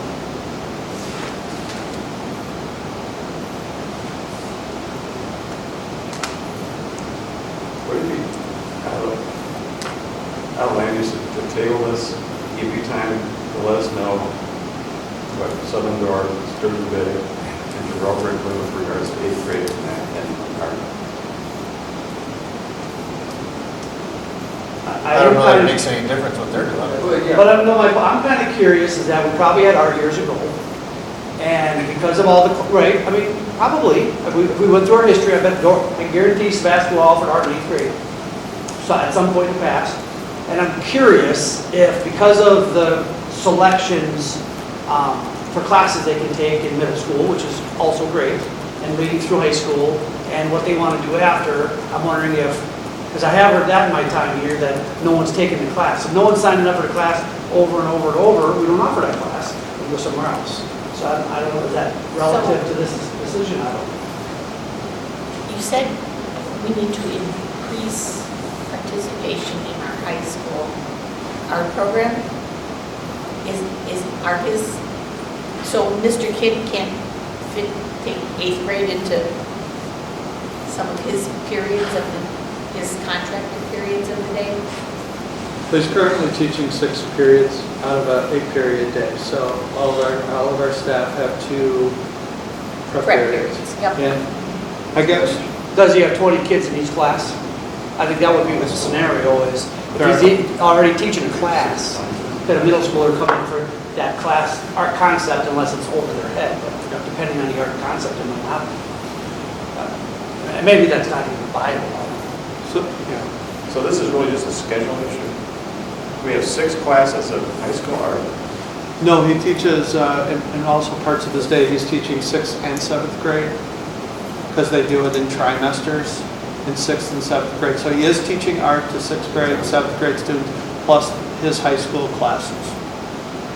And, I mean, I guess in my conversation with Ms. Krieger too, I mean, if the drawback, the holdback for this year is the stipend or the salary, she said she, would do it without a compensation. I just, as a former elementary teacher, I know how valuable when you actually get a prep time, and she's giving that up to service our kids because she wants to give them art. I think there should be some compensation for that. That's a dangerous precedent, having somebody do something for nothing, and then something changes, and then you end up in court that you owe me 573 hours that I wasn't compensated for. Yeah. Well, does everyone agree that there's a need for this? I got an art teacher who said someone asked her for more art. It's one person. Is that true or there's more? Isn't that what I heard? She's had someone, because 6th and 7th are getting it, high school's getting it. I know elementary's getting it, so we have 1 year out of their high school that they don't have an option for art. And that this art club is going to satisfy that, or is it additional students that want more art time? Well, it's open for students in grades 6 through 8, so it's not just for 8th graders. So keep Right, in so mind, 6th and 7th who already have art just want more art time. they're only getting 6 weeks of it.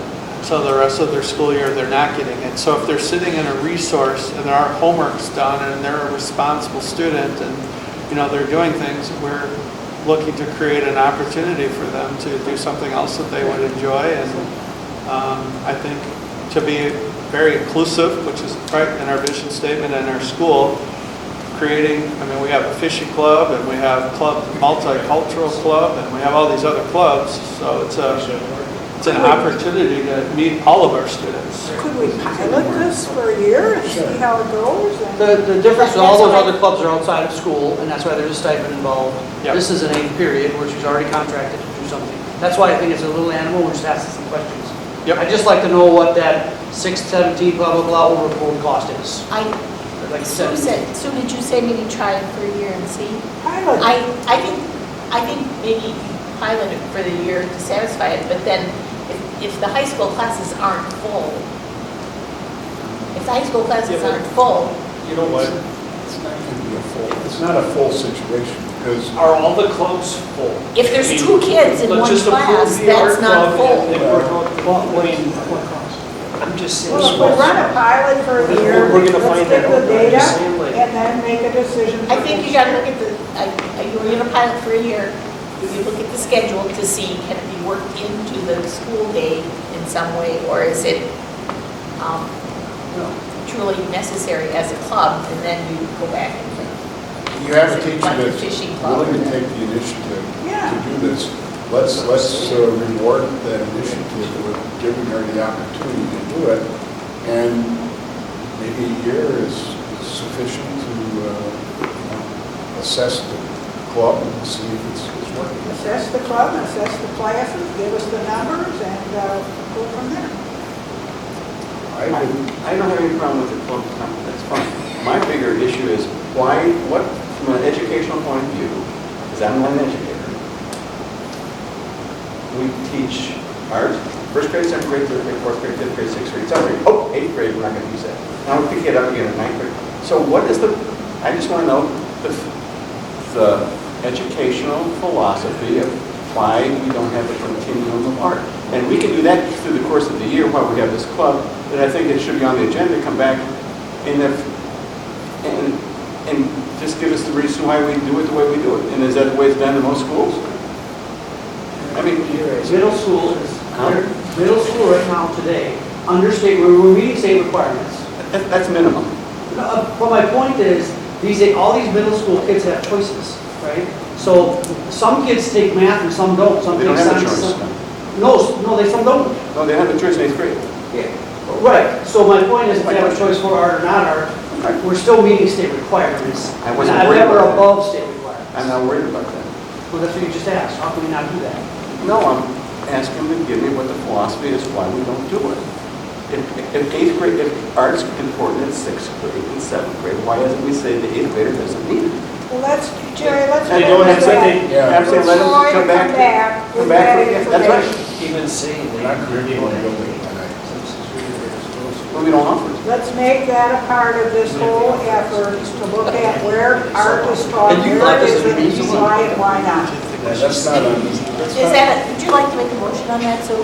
Yes, I would move to approve the art club proposal as a pilot project for middle school for this year. And at the end of the year, ask for a review of how this was implemented, what the numbers are in the club, and also to include the data on the 8th grade art, lack of art class at that level. Second. Questions or discussion? And it includes the, what were you calling that here, Randy? The stipend, yes. Is it a stipend or overload? That's, What's the best term? I prefer stipend because it's within the school day. Stipend, okay. I'd like to find out what that is, and we just have to follow it. Okay, And are compare it to there- other clubs. I second the motion. Very good. Are there any other questions? Are there any other questions or discussion on the art club?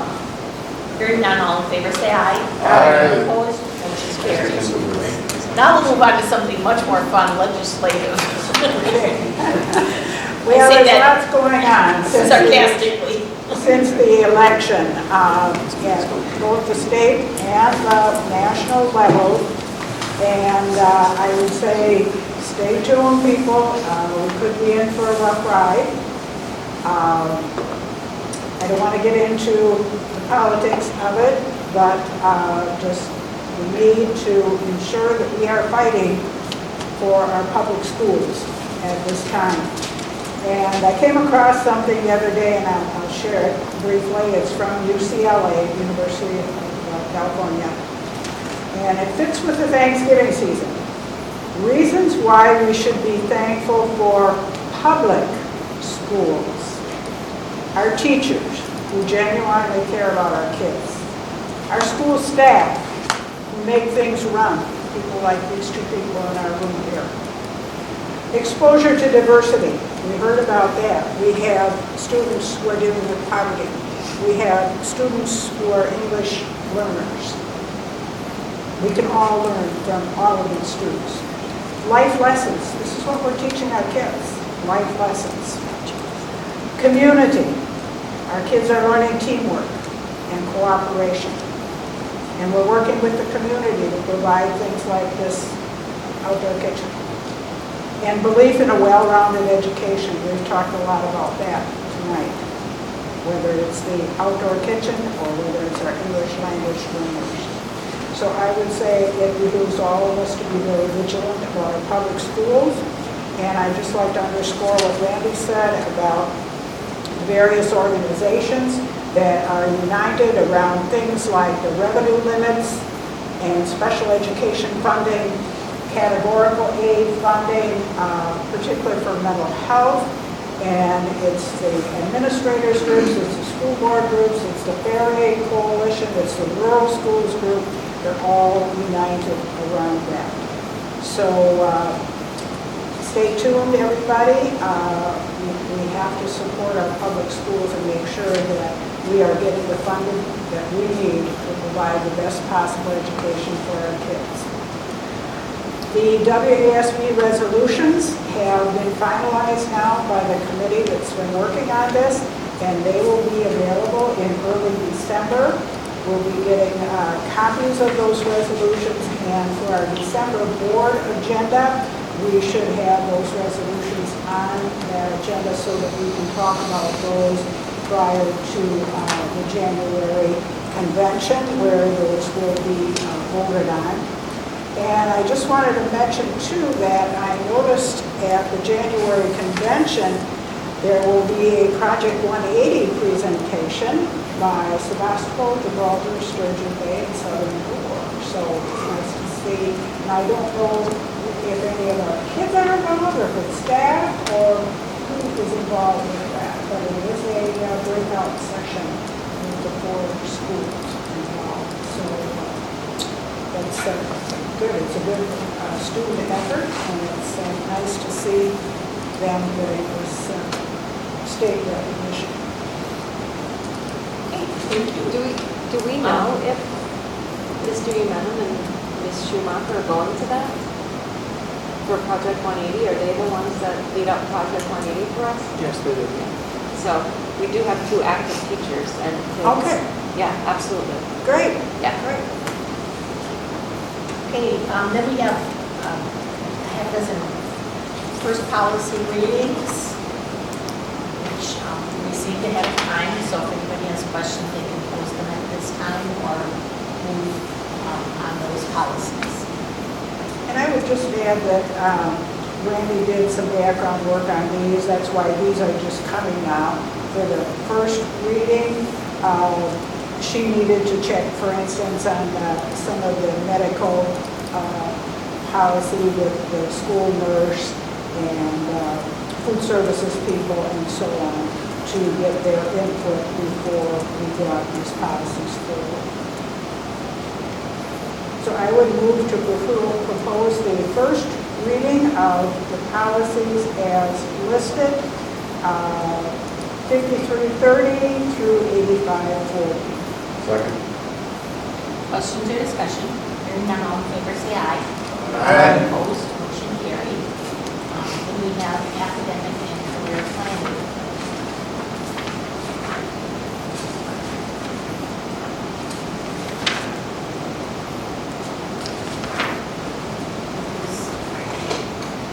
Mr. Schaefer, are you presenting on academic and career planning?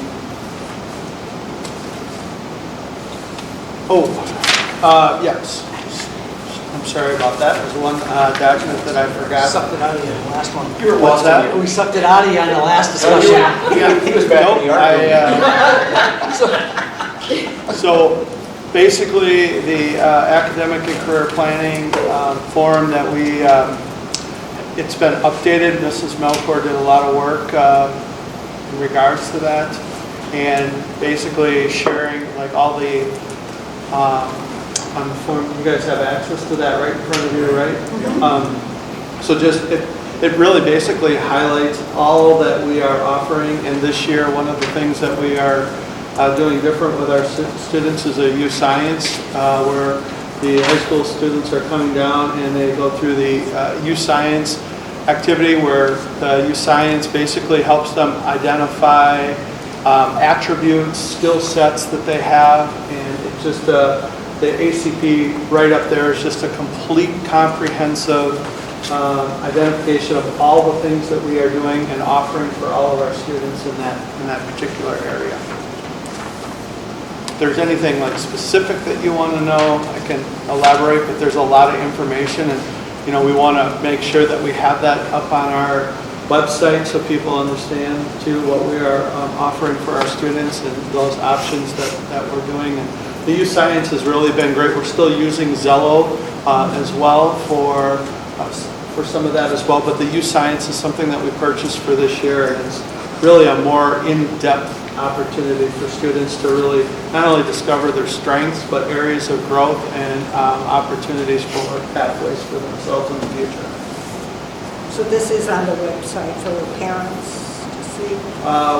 We want to get it on the Okay. website. We haven't published that. Okay. It needs to be on the website, yes. Okay, great. So we need to have a motion on this to approve. Move to approve the academic career planning proposal as presented. Second? Questions or discussion? All in favor say aye. Aye. Opposed? That motion is carried. Then we have a revision, a proposal to revise the weighted grades Thank you. model? Thank you. It's my understanding that you put in a weighted grading system a couple of years ago. And as we continue to use a system and have conversations with our teachers and administration, we'd like to bring a little clarity and increase the rigor to the expectation of what a weighted grade is. And so what we're proposing is that your weighted grades would be your standard courses of 4.0. If it's an advanced placement course, it would be a 5, it'd be an increase of a 1, so the A would be a 5 instead of a 4. If it's a dual enrollment course, it would be a 4.5 or a college scale if appropriate. Currently, we wouldn't have any college scales. AP CAP is the same piece as your dual enrollment. That would be a 5 or a 1 point increase on the weighted grade piece. The reason that we're looking at doing this is really bringing clarity around the rigor, but also bringing clarity around if it's a virtual course or not. So if we're offering AP chemistry in a virtual environment, that's still an AP course. Those kids would still be given that weighted grade. I do want to point out that I have calculation error in the example that I calculated with the grade calculation. What I was trying to demonstrate is that if an overall standard course is a B, that B would be a 3.0, and then your honors course, which we don't have any, so I flipped that to an AP course. If that was an A, that would be a 5. You get the idea of what I was calculating there. So bringing clarity to the courses that would be weighted and helping our students as they move forward. Obviously, it doesn't go into place for the graduating class of 2025, would not go into place until the graduating class of 2027, correct, Mr. Schaefer? Yes. So our current sophomores. Are there equal opportunities in the liberal arts for AP courses? That's a great question, right? Where we talked about where we had met with, I met with Mr. Paul, like for welding opportunities to be a transcribed course and things like that. My understanding. Liberal arts, I'm talking about, let's say, American literature, let's say. We have AP Lit. Yeah, you have some. But I mean, sometimes when you get into a weighted system like that, it favors students, not that it's a bad thing, but it would favor students in the science, math area, and the liberal arts people might not have that opportunity. And you know, whenever you do that kind of weighted system, you affect the grade point average. And the grade point average is reflected now, for instance, at UW-Madison, class ranking gets an automatic admittance to college. So it's just something to consider with those students that may not be in science-oriented classes that have an equal opportunity. That's greater than Sevastopol. Pardon? That's a greater problem than Sevastopol. Liberal arts? No, what you just say, that affects all of education everywhere. How many AP classes out? I mean, so if there's AP and classes offered, bring them in. I don't know that there are that many. So that's why I'm saying it's larger than Sevastopol. We can't, right, that's a bigger problem for us to solve, that's all I'm saying. I will just make a shout out to our secondary counselor and principal and her staff. We offer a phenomenal number of AP and CAP courses for a district the size of Sevastopol.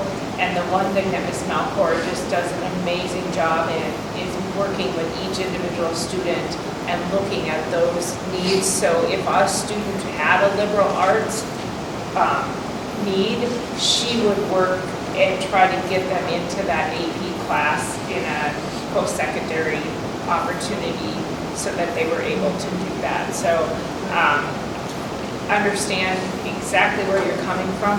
There's pros and cons to weighted grade system, but I think one of the pieces that's important is rigor needs to be established, and we can't provide a weighted grade to a course that is not rigorous to the level of an AP course or a CAP course or a post-secondary course. So that's what we're trying to streamline here, is that not everybody, and physical education does not have a course currently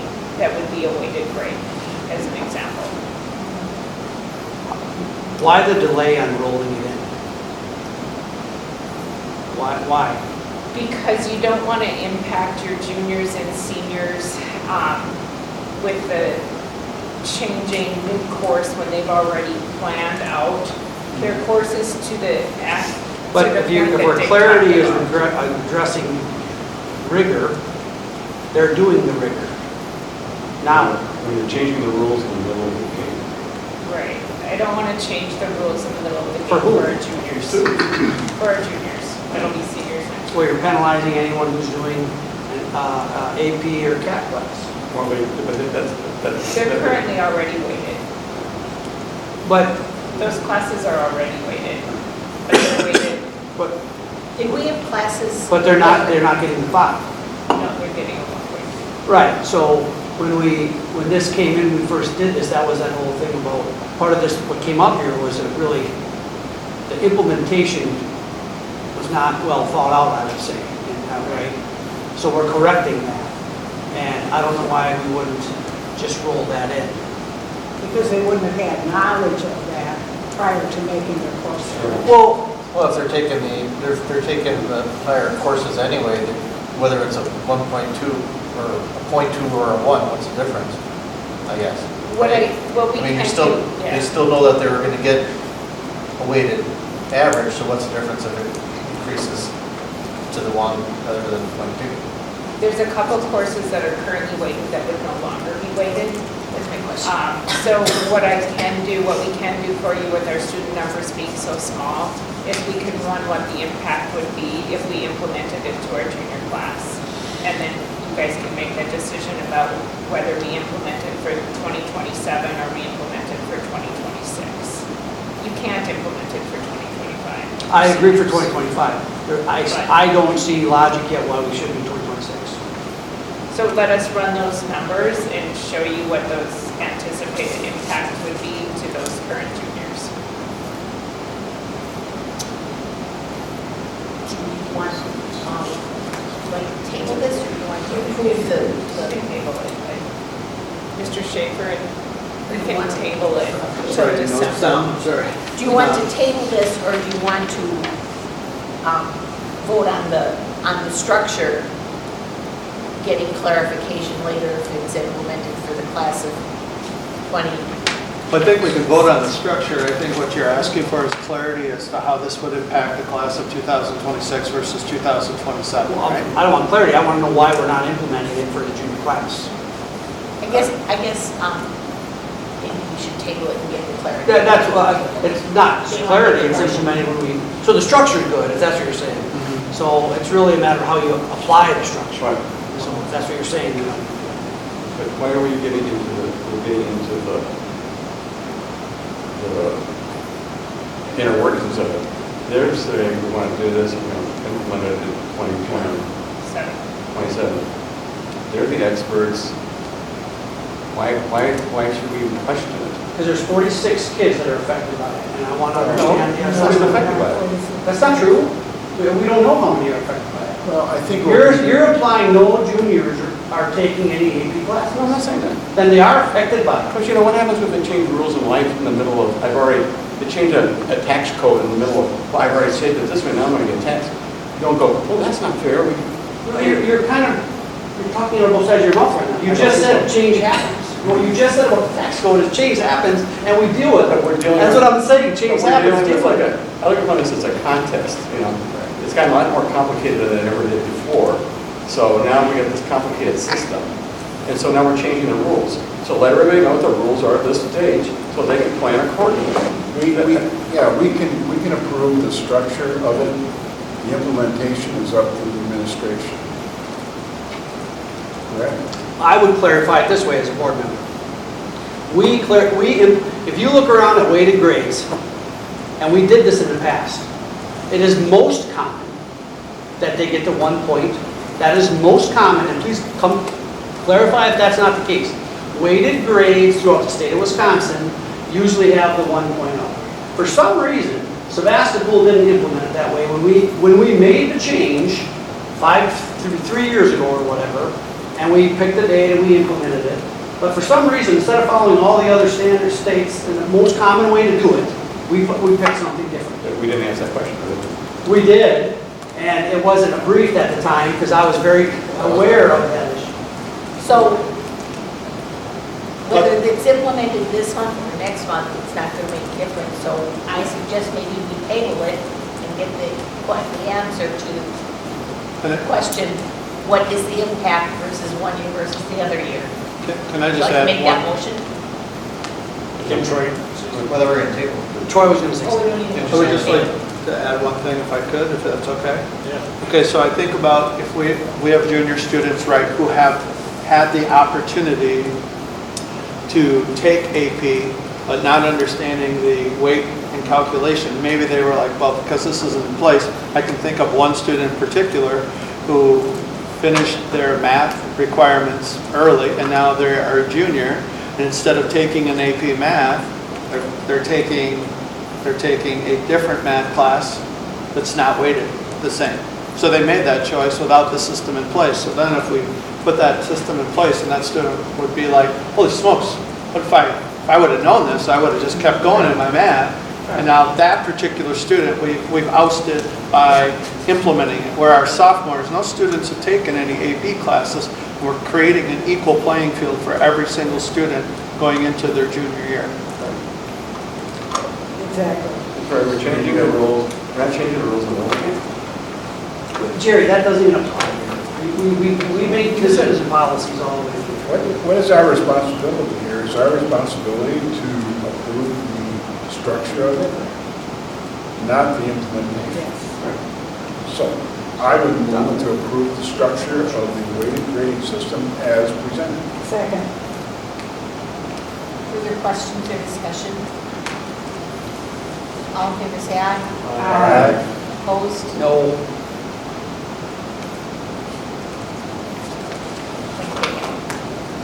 Okay. You can't update us though on if there would be an impact.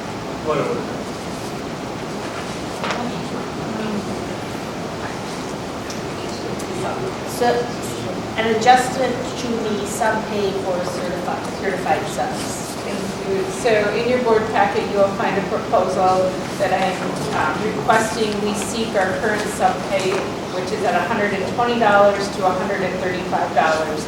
The reason that I'm bringing this request is that we have had some difficulty this fall filling our sub positions, and in conversations with our subs per our building administrators and our director of people services, part of that is due to the sub pay in the other areas. And so when I called around to find out what we were doing, as you can see, Southern Door, Sturgeon Bay, and Gibraltar all have a higher sub rate. So I am asking for us to increase our sub rate from $120 to $135 and hoping that we don't have a shortage. With that, I do want to say our staff is absolutely amazing in filling when we are short at 8:05, a teacher in our building. So again, an incredible staff willing to step up and fill that position, but it would be nice to have our subs filled. So I move we do our sub-pay as recommended. Second. Would you state the dollar amount so we have it for the minutes? 135, correct, and 135.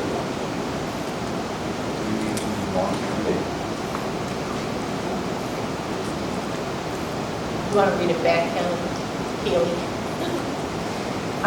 We have to motion to approve the adjustment to certified pay staff as presented from 120 to 135 for certified staff. Is that right? Was there a second for that? Yeah. Yes. Okay, questions or discussion? Yeah, how do you know if someone's certified? They have to be licensed. How do you find that out? DPI's website. So DPI reports to you guys? Yeah. Further questions or discussion? All in favor, say aye. Aye. Opposed? Motion carried. Then we have the Wisconsin landowner permission form. So our aide teacher has in the past worked with the Wisconsin Department of Natural Resources and had a camera put up when she was in another district that allowed them to survey wildlife. She is seeking that same permission to go in our Eco Lab area. I support it 100%. The only piece that I would ask is that if we're going to put a camera up, even though the intent is wildlife, that we would also post a sign saying that we do have property cameras on the premises. Do we have any concern that, because this is not through the school, and all the cameras in the school are controlled and managed by our school, do we have any concerns that these are cameras with kids on them being filmed? My understanding is where they're placed, it's not people, I mean, people would be climbing up trees and not on the walkways and the pathways, so I mean, I asked that do question. we require some validation that the cameras are properly placed regularly? Yeah. I mean, I don't, do you think parents would be upset if their kids are getting pictures taken of? That's what I'm asking, right? So that's why, do we get permissions by all the, because right now to be on social media, right, we get signatures from all the parents. So do we add this, or it's not an issue? Well, they wouldn't be going on social. I'm doing big on social media. Well, wait, we don't know what this DNR. person's gonna do with it. Let's go to the DNR. What are they gonna do with it? Then they're gonna, any pictures without kids are gonna go to Zooniverse for crowdsourcing to check for animals. And you have confidence that they will filter all the kid pictures? Well, I don't know, it's DNR, I would assume they would. I mean, all right. Well, I'm just asking. I mean, if they came to your property and wanted to put cameras up to watch the deer population, would you make sure to send it?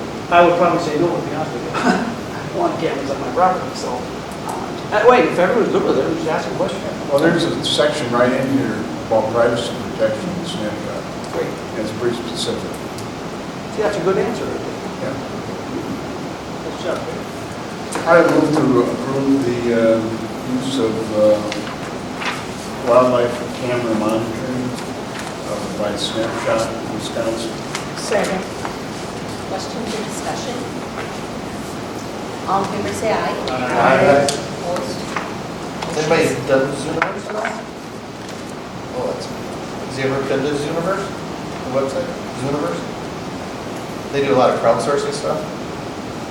It's, I'd highly recommend it, but I would think like science teachers. I mean, it's to me, Zooniverse? Zooniverse. Universe. So originally started with astronomy, pictures from the Hubble and stuff like that, where they crowdsource it to have people check all the different photos looking for different galaxies and all that stuff.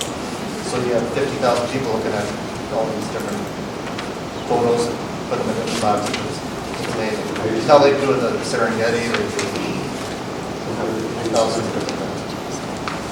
Thank you. COONIERS. Any other questions or discussion on the landowner permit? We'll talk to Jeff about the camera later. All in favor, say aye. Aye. Opposed? Motion carried. Can you ever do that? No, but I Concludes- will look for it.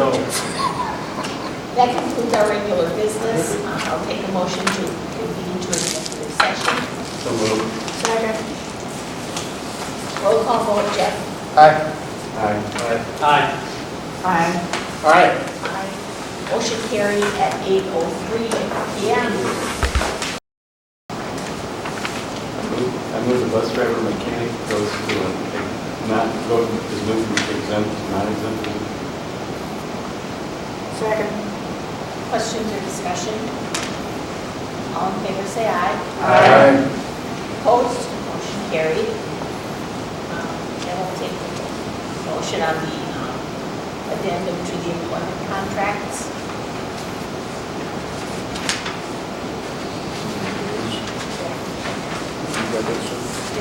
I would move to approve the amendment to the employment contract for the business manager position, technology coordinator position, and administrative assistant position from 231 days to 238 days.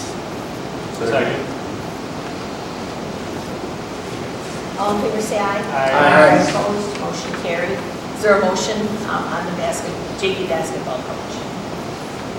Make a motion to approve Matt Henderson as JV2 basketball coach. Second. Questions or discussion? All in favor, say aye. Aye. Opposed, motion carried. And then motion on the ADA grant. I would move to approve the $500 stipends for the two staff members involved in the not on tobacco AODA grant be paid through the district. Second. Questions or discussion? All in favor, say aye. Aye. Opposed, motion carried. Then our next meeting is December 18th.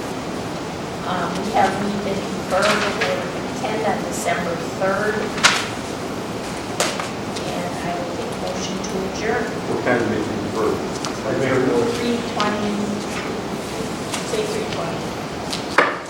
Make a motion to adjourn? Second. All in favor, say aye. Aye. Opposed, adjourn at 8:42 p.m.